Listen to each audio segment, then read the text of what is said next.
Before I dive into this one, I want to highlight again that one, kids are not being quarantined for long enough at home.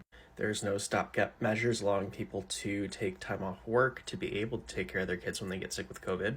And three, children are the main vectors for transmitting COVID outside of medical professionals. So on this one, we're going to be looking at Portland, Oregon schools that are changing their COVID-19 guidelines, where Portland Public Schools and the Beaverton School District are using guidelines from the Oregon Health Authority over those recommended by the CDC, which means that students can now go to school if they test positive for COVID but are asymptomatic.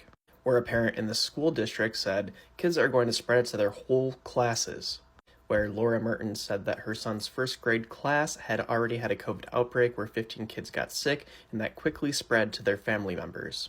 Where the school district is loosely advising students to stay home if they have symptoms, but parents are not required to report if their student tests positive. And kids also don't need to isolate for a certain number of days. Additionally, many air purifiers are not working in classrooms, or they're just not being turned on, let alone if they're changing the filters on those things.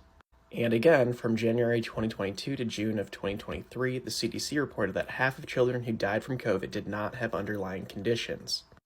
Almost a quarter of kids in intensive care with COVID didn't have underlying conditions either. So again, kids are not immune to COVID, they can get very, very sick, even if they didn't have pre-existing conditions prior to COVID. And parents in this school district are concerned that not enough is being done, rightly so, where the thought of kids just being reinfected again and again is obviously a terrible idea. Completely agree with you, Laura.